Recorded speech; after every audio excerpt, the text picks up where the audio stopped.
tulis dengan buku teks. Ready. Okay. So Ustazah akan share slide kita hari ni.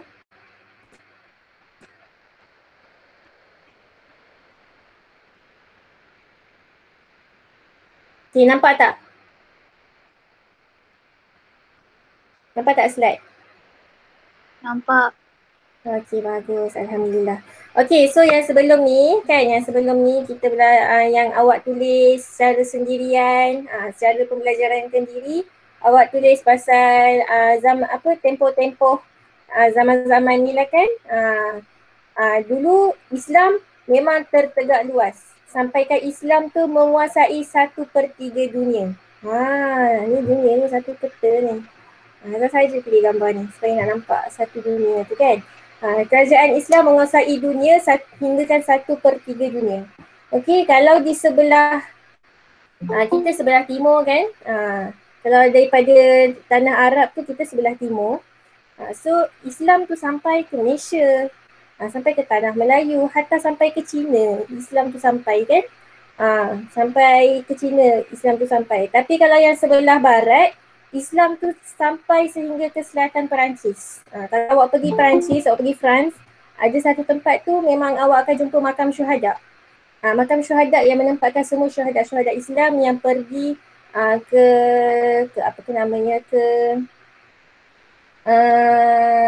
Paris lah, ke Perancis untuk menyebarkan Islam. Sampai ke tahap itu. Tapi kalau awak baca sejarah Perancis, mereka anggap kita ni sebagai penjajah Islam ni. Dia orang punya sejarah lah kan. Sebab sejarah itu ditulis atas pendapat masing-masing. Macam tu. Ini ialah daripada segi Islam. Ini kita punya sejarah. Okay, so kita dah semalam dah tulis zaman-zaman ni, dah tengok video. Tengok tak video Ustazah semalam? Tengok. Ya, dia tengok ni. Start sikit viewer berapa? Sekejap Azhar buka. Semalam. Saya siap like view je guys. 14 view je guys. Ni. Ni 14 view je guys. 14 je. Ada Orang saya berapa tu. orang? Apa je? Saya tengok tu. Saya tengok tau. Orang punya kehadiran ramai. Alhamdulillah saya tengok kehadiran ramai. Tapi view 14. Rasa hairan. Hampa tengok ke tidak ni? Tengok tau. Rugi tak tengok. Okay. Kita teruskan lah tanpa kita membuang masa. Okay, so yang kita dah habis, kita ada zaman Rasulullah, zaman Khulafa Ar-Rashidin, zaman kerajaan Umayyah, kerajaan Abbasiyah, kerajaan Uthmaniyah. Okay, siapa yang tengok? Tengah-tengah antara Abbasiyah dengan Uthmaniyah ni ada kerajaan apa? Siapa boleh jawab? Antara Abbasiyah dengan Uthmaniyah, tengah-tengah tu ada kerajaan apa? Ustazah ada state dalam video semalam. Sebab awak tengok ada gap, 656 Hijrah dengan 668 Hijrah. Ada beza, ada gap. Tengah-tengah tu kerajaan apa? Kau siapa tengok? Cepat jawab. Kalau hampa tak jawab memang kantoi hampa tak tengok. Cikgu baru ke? Ustazah baru. Okay, siapa boleh jawab?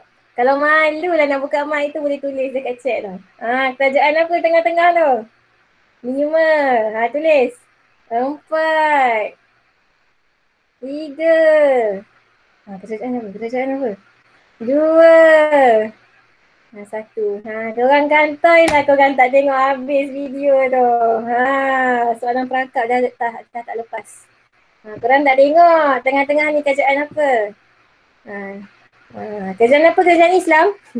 Memanglah kerajaan Islam. Kita tak belajar kerajaan yang lain. Tak ada nama dia. Boleh tengok video Ustazah. Tengok betul-betul kerajaan apa. Siapa dapat jawab ni Ustazah bagi hadiah. Nanti tuntut Ustazah bagi setengah jam sehingga habis kelas ni pergi tengok. Okay. Seterusnya kerajaan Khulafa Ar-Rashidin. Kita belajar secara khusus lah kerajaan Khulafa Ar-Rashidin. Khulafa Ar-Rashidin ada berapa orang pemimpin? Ada berapa orang khalifah? Siapa boleh jawab? Azhar tak nak Azhar cakap seorang je kat dinding. Boleh jawab? Kerajaan Khulafa Ar-Rashidin ada berapa khalifah? Sikit je. 4. Yes, betul. Yang ni 4. Okay, so yang pertama Khalifah Abu Bakar As-Siddiq, yang kedua Khalifah Umar bin Al-Khattab, yang ketiga Khalifah Uthman bin Affan, yang keempat Khalifah Ali bin Abi Thalib. Okey, pertama kerajaan Abu Bakar As-Siddiq. Okey, kita akan tengok macam mana ciri-ciri kepimpinan yang ada pada khalifah ini untuk kita ambil iktibar. Okey. So yang pertama, Khalifah Abu Bakar As-Siddiq ni, dia memang sangat dikenali sebagai seorang yang sangat-sangat tegas. Tegas sehingga tanda-tanda tegas ini sampaikan dia memerangi golongan murtad, nabi palsu dan golongan yang enggan membayar zakat. Okey, Abu Bakar zaman dia ialah betul-betul selepas Rasulullah wafat. Bila Rasulullah wafat, ada orang yang memeluk Islam pada waktu itu kerana kagum dengan kepribadian Rasulullah. Memang Rasulullah sangat-sangat baik. Sebab itulah dia Rasulullah kan, dia memang sifatnya mahmudah, memang sangat-sangat baik. Dan ada orang yang peluk Islam kerana kebaikan Rasulullah tanpa betul-betul mengikat keimanannya kepada Allah. Jadi bila Rasulullah wafat, dia jadi macam tak percaya, macam dia tak boleh nak accept benda tu. Tak boleh nak accept lah Rasulullah wafat, macam pelik lah kan. So bila Rasulullah wafat, so ada orang yang murtad. Jadi Abu Bakar memang memerangi golongan murtad. Sebab kalau ikutkan kepada betul-betul sebenar syariat Islam, orang yang murtad hukumnya bunuh. Orang yang murtad dia akan dihukum bunuh kalau ikut betul-betul lah. Macam tanks ni. Siapa yang dia punya betul-betul hukum kisos ni lah. Memang macam tu. Okey. Nabi palsu memang tak boleh lah, memang perlu diperangi. Sehingga sekarang pun kalau ada orang yang cuba nak mengaku sebagai Nabi, memang akan didakwa lah di mahkamah kan. Di mahkamah syariah. Dan golongan yang enggan membayar zakat. Orang yang enggan membayar zakat ni pun, mereka sebenarnya ada hukuman pada waktu itu. Okey. So memang Abu Bakar sangat-sangat tegas lah dengan golongan-golongan ini. Okey, yang kedua, Abu Bakar seorang yang sangat berpandangan jauh. Pada ketika memerangi golongan murtad, nama perang dia itu ialah Perang Yamamah. Perang Yamamah. Okey. Perang Yamamah, kalau tengok kat sini. Perang Yamamah. Okey, berpandangan jauh ketika itu Abu Bakar menyuruh Zaid bin Thabit untuk ketuai satu kumpulan yang menghimpunkan semua tulisan-tulisan ayat Al-Quran. Kenapa dikumpulkan? Sebab dalam Perang Yamamah ini ada ramai orang-orang hufaz. Hufaz ni ialah orang-orang yang menghafal Al-Quran. Mereka syahid dalam perang ini. Jadi Abu Bakar sangat risau pada masa akan datang, adakah Al-Quran ini terpelihara, diwarisi. So dengan cara lain, dan selain daripada hafal dari mulut ke mulut, perlu ditulis. So Abu Bakar memang mengarahkan Zaid bin Thabit lah untuk kumpulkan semua ni. So inilah contoh macam mana Abu Bakar ini sebenarnya seorang yang berpandangan jauh. Dia pandang sampailah ke generasi kita. Kalau katakan Abu Bakar tak kumpul, memang kita pun tak merasalah Al-Quran itu wujud depan mata kita. Okey, seterusnya Abu Bakar ini seorang yang sangat setia dengan arahan Rasulullah. Ketika itu Abu Bakar memang patuh. Dia kata dia teruskan tindakan Rasulullah untuk menghantar Usamah bin Zaid sebagai panglima angkatan tentera Islam kepada kerajaan Ghassan kerana telah membunuh utusan Rasulullah. Okey, pernah tak tertanya-tanya kenapa macam mana orang-orang dahulu memulakan perang? Contoh Islam memulakan perang macam mana? Pertama, kalau dia nak memulakan perang, pertama dia akan berdakwah dahulu. Dia akan berdakwah kepada kerajaan-kerajaan yang bukan Islam. Dia akan hantar utusan, dia akan bagi hadiah kepada raja-raja kerajaan lain dan berdakwahlah untuk peluk Islam. Dan ada kerajaan yang memeluk Islam secara mudah, ada yang kerajaan yang memeluk Islam tak terimalah, ada yang tolak. Yang ini ketika ini kerajaan Ghassan mereka membunuh utusan Rasulullah.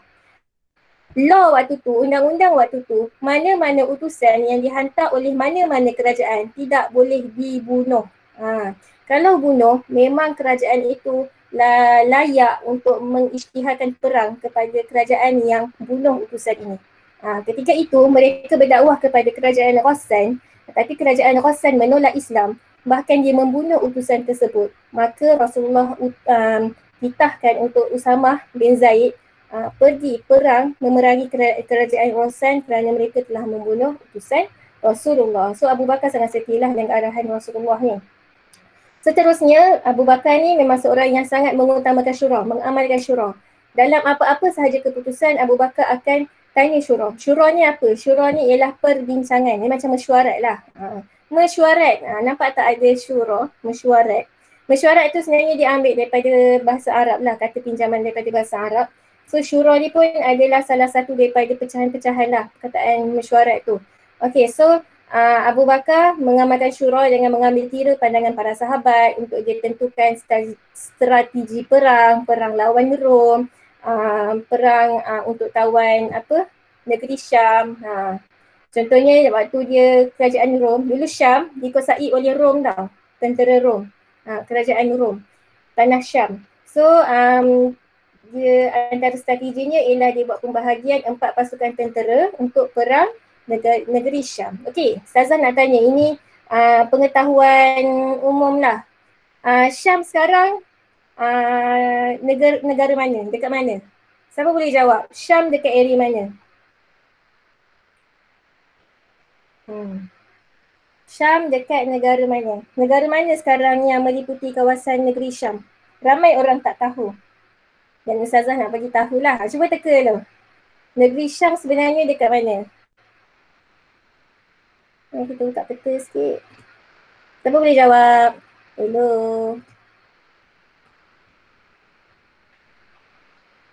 Siapa boleh jawab? Negeri Syam kat mana?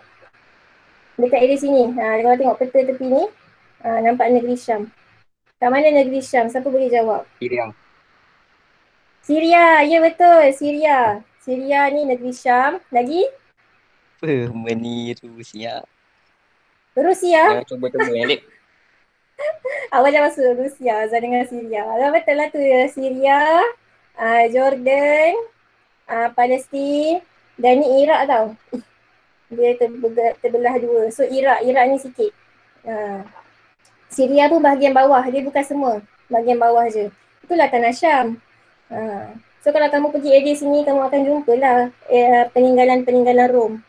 Okay, Ustazah ni belajar kat Jordan. So kalau Ustazah pernah lah pergi kawasan-kawasan Rom tu. Memang cantik. Okay, so bolehlah pergi, kalau ada rezeki pergi. InsyaAllah semua akan dimurahkan rezeki. Okay, seterusnya Umar Al-Khattab. Apa ciri-ciri kepimpinan yang ada pada Umar Al-Khattab yang kita boleh contohi? Pertama, tegas. Kalau kita tengok semua khalifah ni tegas-tegas belaka kan. Tegas, antaranya dia menggantikan kepimpinan Khalid bin Walid sebagai panglima angkatan tentera Islam dengan Abu Ubaidah Al-Jarrah semasa perang Yamamah. Okay. Khalid Al-Walid, memang doa Rasulullah, perang mana-mana yang diketuai oleh Khalid Al-Walid akan menang. Memang doa Rasulullah itu sangat-sangat makbul. Memang semua perang yang Khalid Al-Walid jadi leader akan menang. Dan Khalid Al-Walid dia banyak kali doa supaya dia syahid dalam medan perang. Tapi akhirnya dia tak syahid pun dalam medan perang. Dia meninggal sebab sakit. Sebab Rasulullah berdoa memang Khalid Al-Walid mana-mana dia jadi ketua dia akan menang. Gitu. Okay, so memang waktu ni, waktu perang Yamamah, Umar Al-Khattab bertegas untuk menggantikan Khalid Al-Walid dengan Abu Ubaidah Al-Jarrah. Panjang ceritanya, awak boleh google. Okay, cari perang Yamamah. Okay, seterusnya Umar Al-Khattab ini berfikiran terbuka.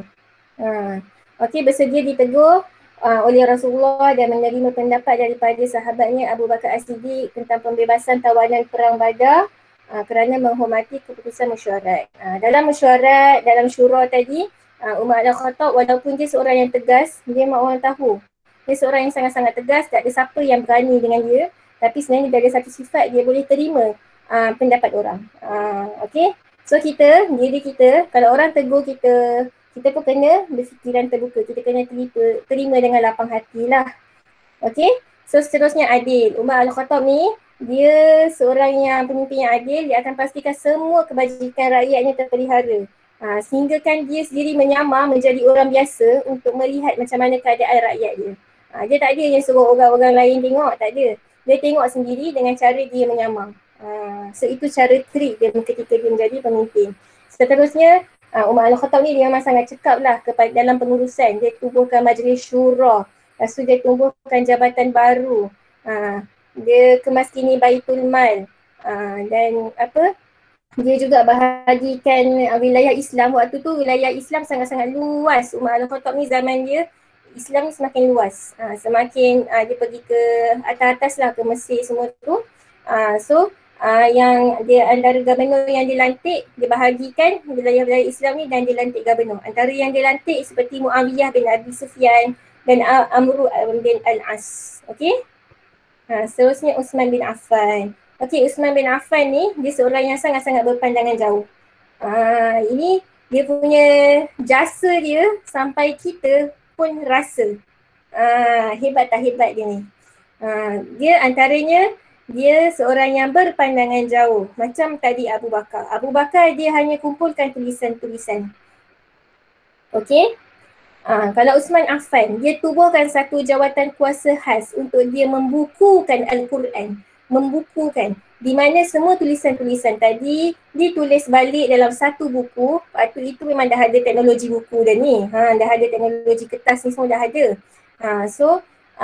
Lantik Zaid bin Sabit. Dia tulis balik Al-Quran itu dengan menggunakan bahasa lahjah Arab Quraisy. Lahjah Arab Quraisy ni, lahjah ni kalau bahasa Melayunya macam orang kata logat lah, logat. Contohnya logat KL lain. Logat KL kan dia macam bahasa baku-baku sikit kan. Dah campur dengan English. Kalau logat Penang, dia ada logat dia lah, hampi mana. Itulah dia. Kalau logat Negeri Sembilan lain.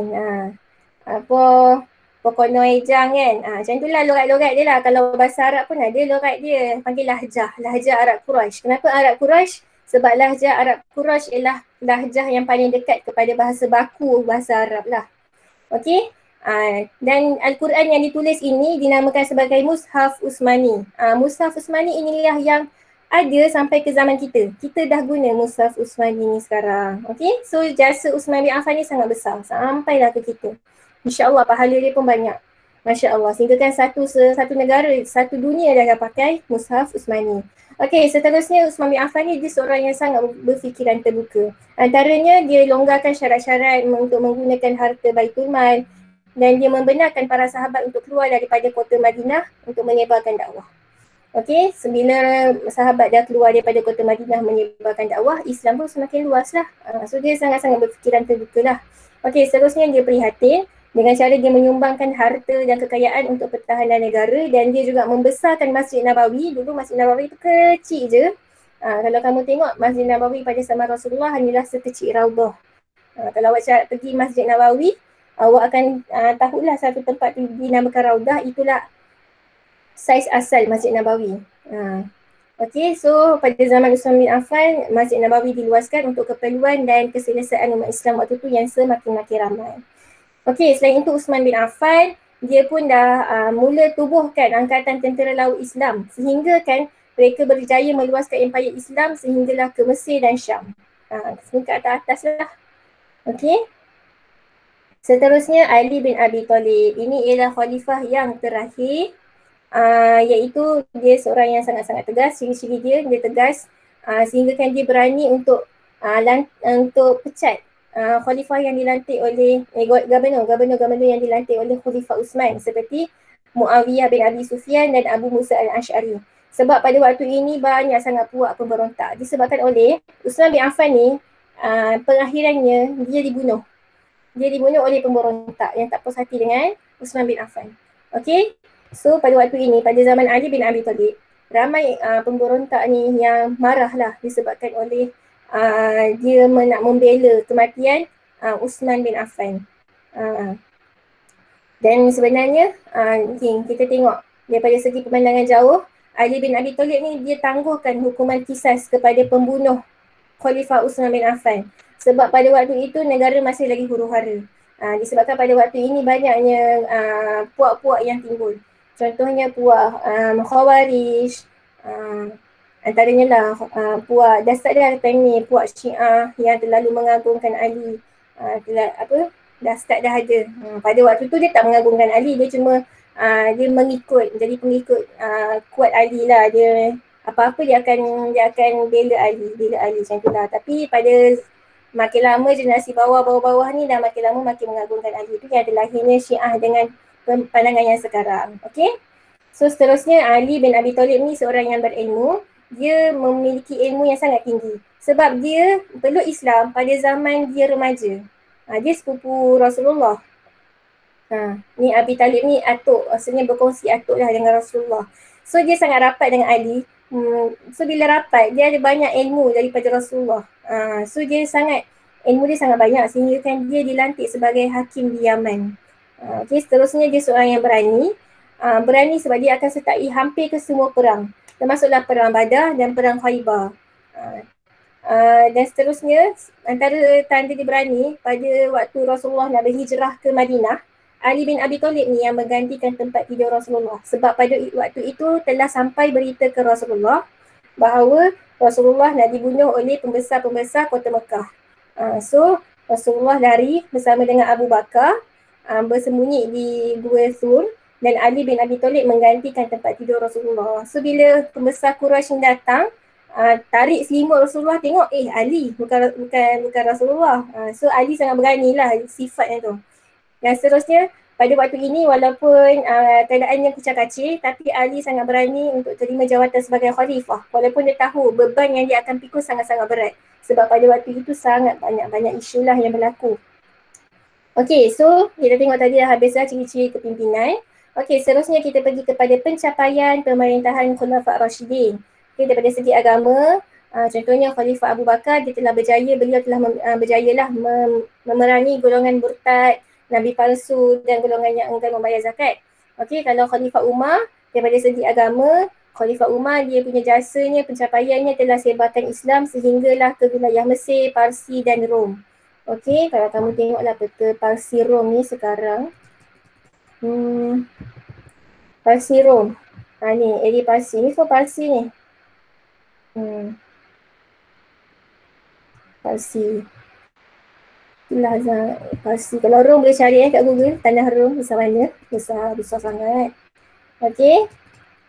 So, seterusnya daripada segi politik, Khalifah Abu Bakar telah berjaya membuka wilayah baru Islam di sebelah Iraq dan Syam. Kalau daripada segi Khalifah Umar dia dah berjaya tubuhkan Majlis Syura, ada jabatan tentera, jabatan polis, jabatan cukai, jabatan pembendaharaan negara ataupun kita panggil sebagai Baitumal. Okey, seterusnya Khalifah Uthman. Khalifah Uthman telah berjaya mematahkan pemberontakan dan telah menakluk wilayah-wilayah lain sehingga tersebarnya Islam ke Rom, Mesir, Afrika Utara dan sehinggalah dia sampai ke Pulau Siprus. Jauh ni. Cuba Google Pulau Siprus kat mana. Memang sangat-sangat jauh daripada ni. Kita tengok sikit Pulau Siprus kat mana. Oh, Pulau Siprus dekat bawah Turki. Dekat sebelah Syria. Tengok kita sikit, ada tak betul. Siprus ni, Pulau Siprus ni. Dia Mekah kat sini. Siprus ni kat sini. Jauh lah perginya. Okay. Itulah jauh dia. Okay. So seterusnya, dari segi ekonomi, pada waktu zaman Khalifah Umar telah diperkenalkan pelbagai cukai seperti cukai jizyah dan cukai kharaj. Cukai jizyah kepada orang yang bukan Islam. Cukai kharaj ialah orang yang pedagang-pedagang yang datang ke wilayah Islam akan dikenakan cukai kharaj. Okey, seterusnya memajukan sistem pengairan dan saliran sehingga terbinanya empangan terusan Amirul Mukminin di Mesir dan empangan Abu Musa di Basrah. Okey, mengemaskini institusi Baitul Mal dan meneroka tanah baru untuk membanyakkan hasil pertanian. Dan Khalifah Ali dia teruskan kutipan jizyah yang dikenakan kepada golongan zimmi. Zimmi ni ialah orang kafir yang bersedia untuk mematuhi peraturan-peraturan negara Islam. Okey, macam kat Malaysia ni kan kita negara Islam, kita agama paling utama ialah Islam. So orang-orang Cina, orang-orang India, mereka patuh je kan pada kita punya peraturan. So mereka dikira sebagai kafir zimmi. Okay? Oh okey, kalau Khalifah Umar ni, dia punya cara memperbanyakkan hasil pertanian ni, kalau katalah seseorang itu memiliki tanah dan tidak diusahakan, dia akan denda. So dia sebab dia tak nak tanah tu terbiar. Tanah yang ada tak diusahakan. So dia akan galakkan orang-orang untuk menanam, menggunakan tanah masing-masing lah. Sebab pada waktu itu kalau orang yang tentera, kalau dia pergi berperang dan dapat takluk kawasan tu, dia sebenarnya ada portion untuk dapat tanah di situ. Macam tu. So walaupun orang tu banyak tanah tapi dia kena usahakan lah kalau tak nak kena denda. Macam tu lah. Dekat Malaysia pun ada undang-undang tu, kalau tanah pertanian kena usahakan. Ada, kena cari. Okey, seterusnya daripada segi bidang sosial, Khalifah Umar telah berjaya asaskan takwim Islam. So Khalifah Umar lah yang mulakan tentang takwim Islam, takwim hijrah kita sekarang ni kan.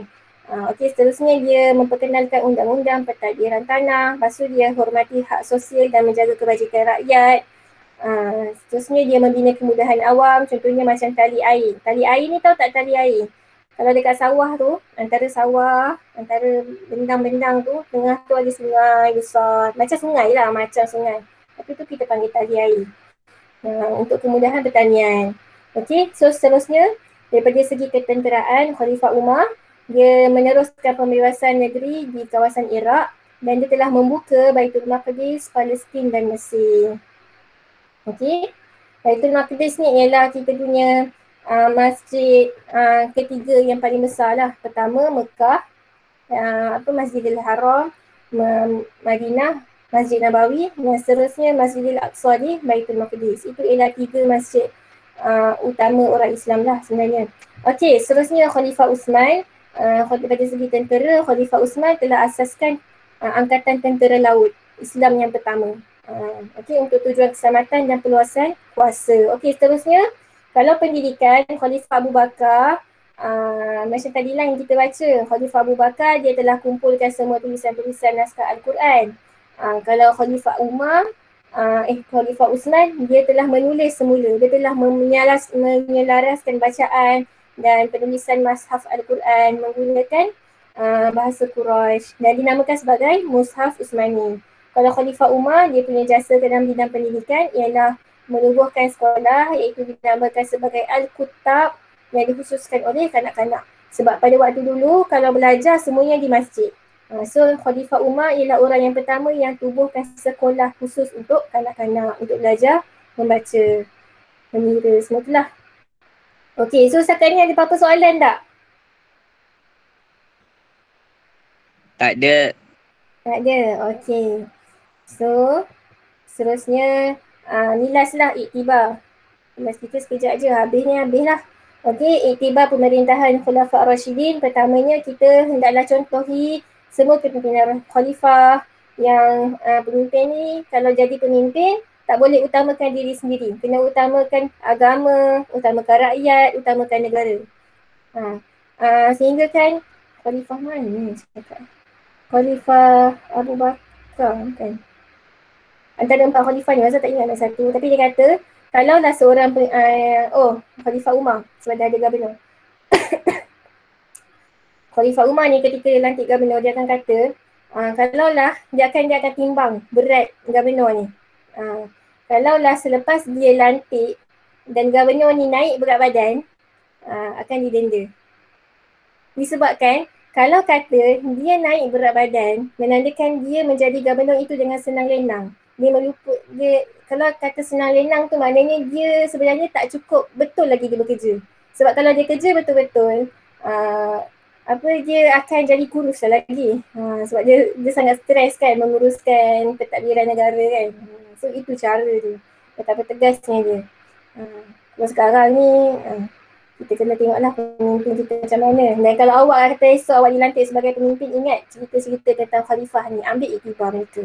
Okey, seterusnya kita hendaklah menggiatkan usaha dakwah supaya kebenaran Islam dapat disebarkan. So usaha dakwah ni banyak. Awak sekarang ni pun boleh berdakwah kepada orang. Jangan tunggu dah besar besok baru nak berdakwah. Orang-orang ustaz-ustazah je yang kena berdakwah. Tak.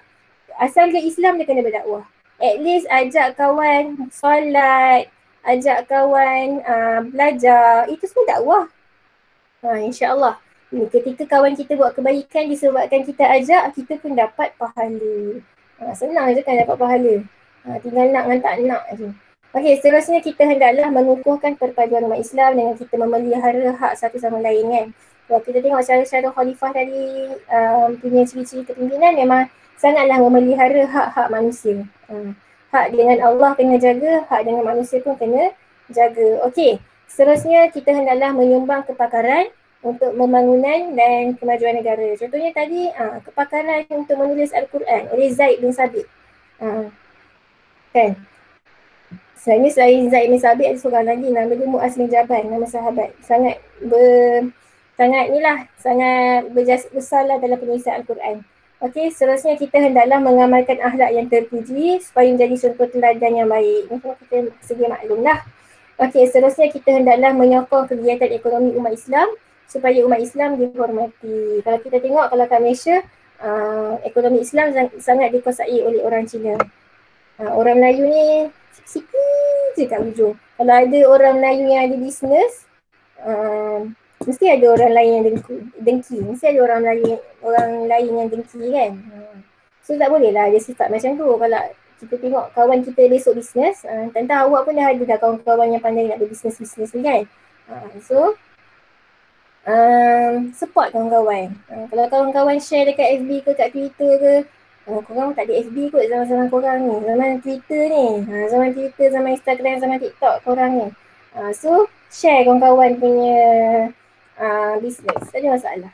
Okay? Itulah cara kita nak sokong kegiatan ekonomi. Tak beli kita sokong. Jangan jatuhkan dia. Okay? So ada apa-apa soalan? Nak tanya? Sempat tak salin ni? Habis salin tolong hantar gambar kat Ustazah Gambar hantar nota. Pasal takut kamu salin nota yang salah. Boleh semua? Boleh. Boleh. Okay. So sampai sini saja kelas kita. Okay. So kita jumpa lagi pada masa yang lain. InsyaAllah. Okay. Terima kasih.